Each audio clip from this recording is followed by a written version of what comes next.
27. Ayat 22 sampai 27. Kita baca secara bergantian. Ucapan berkat imam. Tuhan berfirman kepada Musa, berbicara kepada Harun dan anak-anaknya, berilah suatu dan Israel, katakanlah kepada mereka, Tuhan memberkati engkau dan melindungi engkau. Tuhan menyinari engkau dengan wajahnya dan memberi engkau kasih karunia. Tuhan menghadapkan wajahnya kepadamu dan memberi engkau damai sejahtera. Demikianlah mereka mengenalkan namamu atas orang Israel, maka aku akan memberkati mereka. Bapak Ibu saudara-saudara tentu akrab dengan ayat ini. Sering kita dengar sebagai bagian akhir penyampaian doa berkat. Asal kita tahu ini adalah berkat imam. Dan orang Kristen sudah lazim akhirnya bilang Tuhan berkati ya. Kan sering gitu ya. Kalau orang bule, orang luar negeri bilang God bless you. Atau Tuhan memberkatimu. Asal tahu saja Bapak Ibu saudara-saudara. Inilah pangkal statement-statement itu. Ya. Tetapi ini disampaikan kepada Musa. Katakanlah kepada Harun supaya dia menyampaikan berkat yang seperti ini. Bapak Ibu menariknya, kalau kita lihat konteks ayat-ayat sebelumnya, jelas bangsa Israel jelas ini berbicara tentang hukum-hukum. Ada hukum mengenai perkara kecemburuan, hukum mengenai kenaziran, hukum mengenai macam-macam hukum. Dan rupanya setelah hukum itu diberitakan, kitab Imamat memberitakan tentang berkat. Dan ini yang sangat penting untuk kita juga para orang tua. Jangan hanya menghukum, tetapi juga memberkati. Amin. Anak kalau dihukum terus, tapi tidak diberkati, akan berubah menjadi anak orang yang tukang menghukum juga, pemberontak. Nah, Bapak Ibu saudara yang dikasih Tuhan Yesus Kristus, hari ini kita berbicara tentang berkat. Di dalam teologi Kristen, salah satu teologi yang banyak sekali disebut dalam gereja adalah teologi berkat. Ya. Tetapi seringkali pula berkat itu disalahpahamkan, disalahartikan sebagai berkat itu berarti materi, berkat itu berarti uang, berkat itu berarti prosperity, kemakmuran. Makanya secara sekian lama teologi kemakmuran banyak menguasai, merasuki orang-orang Kristen, khususnya di daerah-daerah perkotaan, kota besar, dan banyak menggerus teologi tradisional dan menyedot jemaat-jemaat gereja tradisional. Nah, gereja-gereja baru menawarkan tentang teologi berkat dengan pemahaman diberkati, karir naik, harta bertambah, kesehatan meningkat. Makanya ada gereja juga, ini direkamnya, tentang, saya gak usah sebut merek gereja, gak enak. Mengajarkan kesuksesan, mengajarkan kemakmuran, dan lain sebagainya. Bicara tentang dosa itu ya sudah, pas-pasca saja. Nah Ibu Bapak Saudara-saudara, memang betul semua bisa diambil dari Alkitab ini. Tetapi Nats hari ini berbicara tentang berkat imam, yang apakah tidak menyinggung soal berkat materi, tetapi apakah hanya menyinggung soal berkat materi. Bapak Ibu saudara-saudara yang dikasih Tuhan kita Yesus Kristus, dari Nats ini ada 3 baris penyampaian berkat sebenarnya. Tuhan memberkati dan melindungi engkau. Ini yang pertama. Dari asal katanya berkat itu dalam bahasa aslinya barak. Jadi kalau Barack Obama itu Obama yang diberkati.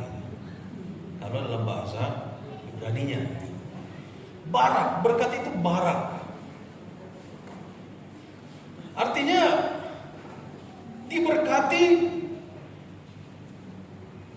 secara harafiah berarti memberi kepada seseorang sesuatu yang dianggap berharga oleh si pemberi. Jadi kalau saya memberi Bapak Ibu sesuatu yang saya anggap berharga, nah itu berkat. Tetapi kalau saya memberi sesuatu yang nggak saya butuhkan lagi, lalu saya bilang ini kira jadi berkat, nggak pas. Yang saya beri itu memang yang bernilai, yang berharga menurut saya setidaknya. Tetapi kalau sudah nggak menurut saya berharga lagi saya kasih ke orang, sebenarnya nggak terlalu mungkin bermanfaat, tapi nggak begitu memberkati saya kira. Karena dari asal katanya Tuhan memberi berkat adalah sesuatu yang dianggap berharga, dianggap penting, bernilai. Nah itu makna pertama. Tetapi makna harfiah berikutnya berarti barang itu berlutut di hadapan seseorang. Jadi pemberian berkat itu disampaikan secara berlutut, Bapak Ibu. Terimalah. Aneh kan? Orang selalu mama saya mengajarkan, kalau meminta tangan begini kita merendah, kalau memberi tangan begini. Tetapi hari ini saya membaca dan merenungkan, ternyata barang ini Tuhan memberkati engkau dan melindungi engkau. Kata yang dipakai adalah barak. Tuhan berlutut memberkati engkau. Ini suatu hal yang aneh, Bapak Ibu. Seperti gambar ini. To bless, the blessernya berlutut, to kneel. Ini yang diberkati. Sampai kaget dia. For me, aku diberkati. Amazing. Bapak Ibu Saudara, itulah Tuhan.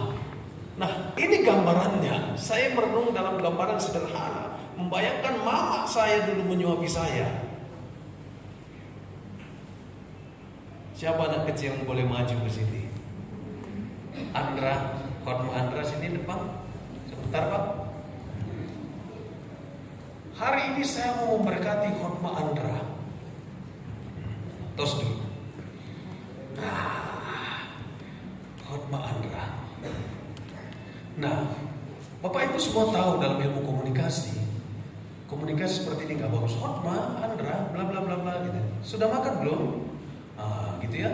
Tapi ada ilmu komunikasi yang lebih baik lagi apa? Khotma, sudah makan? Ini menunjukkan kesetaraan. Saya merendahkan diri supaya Andra merasa lebih dekat. Gitu Bapak Ibu ya. Terus kasih ya. Mau jadi pendeta?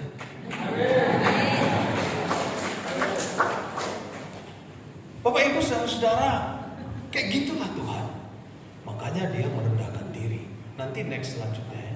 Nah, lalu ayat ini implikasinya apa Bapak Ibu kepada kita? Apa artinya dalam setiap kali kita mendengar the Lord bless you and keep you, the Lord has make his face shine upon you dan seterusnya, and be gracious to you. Tuhan memberkati engkau dan melindungi engkau. Inilah jaminan pertama bagi kita untuk melangkah sebagai orang benar, sebagai orang percaya. Inilah jaminan bangsa Israel ketika mereka keluar dan menuju padang gurun. Mereka liar, mereka berontak, mereka gak ngerti. Tahu gak? Ayat ini keluar setelah bangsa Israel melakukan pemberontakan. Setelah bangsa Israel melakukan kudeta kepada Musa. Musa saat itu naik ke padang ke atas gunung Sinai. Lalu di sana dia menerima hukum Tuhan, Bapak Ibu Saudaraku. Selama 40 hari, 40 malam dia di atas. Lalu ketika dia turun, apa yang terjadi? Ternyata bangsa Israel sudah membuat patung lembu dari emas. Lalu mereka menyembah patung itu. Lalu Musa marah sekali. Sampai dia banting itu 2 loh batu, tulisan tangan Tuhan asli. Coba kalau itu tidak dibanting. Sekarang 2 loh batu dalam museum akan disimpan, kita tahu oh ini tulisan tangan Tuhan. Tapi gara-gara bangsa Israel berontak, maka dihancurkan Musa lah 2 loh batu itu, sehingga kita kehilangan bukti tulisan tangan Tuhan yang asli origin. 2 loh batu kemudian dibuat lagi oleh Musa dengan didikte Tuhan. Tapi Musa yang nulis, bukan Tuhan lagi. Itulah 10 hukum dasar titah. Bapak Ibu saudara-saudara yang terkasih, umat Israel memberontak. Mereka berkata kami gak sabar nunggu. Lalu mereka tarik Harun, kakaknya Musa. Kau adalah imam, buat Allah kepada kami. Kami gak sabar menunggu Tuhan. Inilah persoalan orang Kristen pertama dan seringkali terjadi. Gak sabar menanti campur tangan Tuhan. Gak sabar menanti pertolongan Tuhan. Akhirnya berpaling kepada Allah lain. Lalu meninggalkan Allah yang benar, Allah yang hidup. Meninggalkan jalan yang benar. Lalu pergi mencari Allah yang lain. Dan inilah persoalan kita. Jangan sampai di tahun 2024 nanti terjadi demikian. Amin. Kita harus setia, sabar, tunggu Tuhan. Seperti orang Israel harus sabar tunggu Musa. Mereka nggak sabar sampai keluarkan emas. Yang tadinya malas persembahan, akhirnya persembahan. Yang tadinya punya emas untuk disimpan, akhirnya dikeluarin. Supaya apa? Supaya diciptakan Tuhan sendiri. Dibuatlah patung lembu emas. Dan saya mau katakan seringkali emas seringkali emas itu netral, tetapi emas sering sekali menjadi simbol kejahatan, bukan hanya kemakmuran. Gara-gara emas menjadi menggantikan Tuhan dalam hidup orang Kristen. Hadir.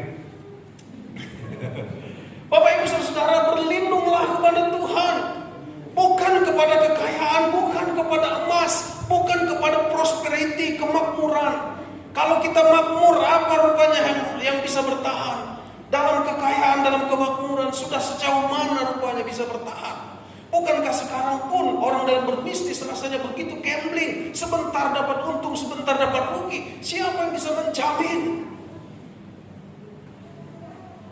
Kita butuh sesuatu yang lebih meyakinkan, yaitu Tuhan sendiri yang menjaga kita siang malam, seperti Tuhan menyertai bangsa Israel dengan awan di siang hari terik, dengan tiang api di malam hari dingin. Itulah doa kita, semoga tahun ini kita tetap dilindungi Tuhan. Amin. Yang kedua, Bapak Ibu Saudara, apa implikasi berkat Tuhan ini? Bahwa Tuhan menyinari dengan wajahnya dan memberi kasih karunia. Apa yang aneh di sini, Bapak Ibu? Dalam frasa Tuhan menyinari dengan wajahnya, ada yang aneh? Ada. Masa Tuhan menyinari dengan wajah? Bukankah Tuhan, kita tahu, menyinari itu dengan matahari? Tapi justru disinilah letak kebenaran teologinya, bahwa kita manusia butuh terang, dan terang itu datangnya dari Tuhan, bukan dari benda-benda alam semesta. Berjalanlah dalam terang kalau kita tidak berjalan dalam gelap. Kalau kita tidak meminta terang dari Tuhan, maka kita akan berjalan dalam kegelapan. Dan itu tentu tidak kita inginkan. Ketika kita memasuki tahun 2024 ini, kita berjalan dalam terang, dalam kegelapan, kita berjalan dalam penderita. Tentu tidak. Nah, di sini penekanannya adalah Allah itu sumber terang. Kita butuh berjalan dalam terang, maka berjalanlah di dalam terang Tuhan. Dalam perjanjian baru Yesus berkata, "Akulah terang dunia." Amin. Yang ketiga, Bapak Ibu Saudara, ya, kalau kita berjalan dalam terang, tinggalkan kegelapan-kegelapan, kegelapan hidup, pengalaman-pengalaman gelap, kuasa-kuasa gelap, tinggalkan, berjalanlah di dalam terang. Yang ketiga, apa implikasi ketiga? Tuhan menghadapkan wajahnya dan memberi damai sejahtera. Ini pun unik, Bapak Ibu Saudara. Bagaimana Tuhan menghadapkan wajahnya?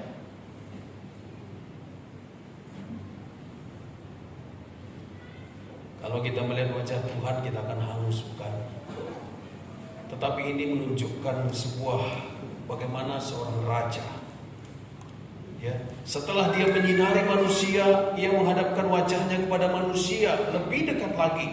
Dalam terjemahan Inggris memang lift up, mengangkat wajahnya. Jadi kalau raja mengangkat wajahnya, itu ada simbol makna pengertian, ada restu di sana. Kalau Allah memalingkan wajahnya, berarti raja berkata no, hukum. Tapi kalau Allah mengangkat wajahnya, dia berkata setuju. Dalam terjemahan bahasa Indonesia, Allah menghadapkan wajahnya kepadamu, menghadapkan wajahnya kepada kita. Siapa kita? Kok Tuhan mau kasih wajahnya ke kita? Dan itu memberi damai sejahtera. Itulah kembali yang seperti saya gambarkan di dalam analogi tadi. Bagaimana seorang ibu yang mau kasih kehidupan kepada anaknya, dia membungkuk. Maka Tuhan yang menghadapkan wajahnya, yang mau menolong saudara dan saya, yang mau menyertai kita dengan berkatnya, adalah Tuhan yang membungkuk, yang memberi kita makan, yang memberi kita kehidupan, yang memberi kita berkat. Membungkuk Tuhan. Aneh ya, lagi. Itulah juga yang dikatakan dalam Filipi 2 ayat 7. Kenosis, Tuhan mengosongkan dirinya. Inilah Injil yang diwartakan dalam kitab Bilangan, bahwa Allah memalingkan wajahnya, menghadapkan wajahnya, lalu seterusnya Tuhan turun. Yohanes berkata, Logos, firman Allah menjadi manusia. Firman Tuhan berkata, Allah mengosongkan dirinya, mendongakkan dirinya, lalu turun mengambil rupa seorang hamba dan menjadi sama seperti kita. Ini lebih daripada membungkuk, saudara. Ini betul-betul membungkuk, merendahkan diri. Demi apa? Demi kita selamat. Demi apa? Demi kita mengenal penebus. Demi apa? Demi kita beroleh berkat keselamatan yang menjauh lebih lagi daripada berkat rohani dan materi. Inilah berkat yang maunya mengikuti perjalanan kita di tahun 2024. Amin. Jadi jangan hanya mau dikerdilkan dengan berkat uang, dikerdilkan dengan berkat jabatan. Di atas semuanya itu, kita perlu uang, kita perlu kesehatan, kita perlu jabatan, kita perlu semuanya. Tapi bukankah itu fana? Itu akan berlalu. Ada satu masa itu harus ditinggalkan, bukan? Harus ditinggalkan. Kita akan masuk ke dalam kekekalan. Apa yang membawa kita? Berkat rohani ini. Nah, Bapak Ibu Saudara-saudaraku yang terkasih, demikianlah kita harus menjalani sepanjang hari ini, sepanjang tahun ini. Rencana Tuhan pada ayat terakhir dikatakan, demikianlah, kita baca sama-sama. 1, 2, 3, 27.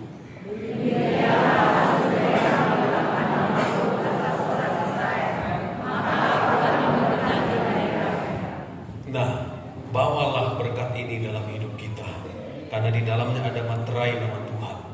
Jadi kalau saudara bekerja, ini dalam berkat Tuhan. Kalau saudara melangkah, dalam berkat Tuhan. Kalau saudara berjuang, dalam berkat Tuhan. Saudara mengalami sakit lalu ingin sembuh, dalam berkat Tuhan. Saudara ingin dapat jodoh, dalam berkat Tuhan. Saudara ingin dapat sesuatu yang lebih lagi di tahun 2024, dalam berkat Tuhan. Amin. Tuhan Yesus memberkati kita.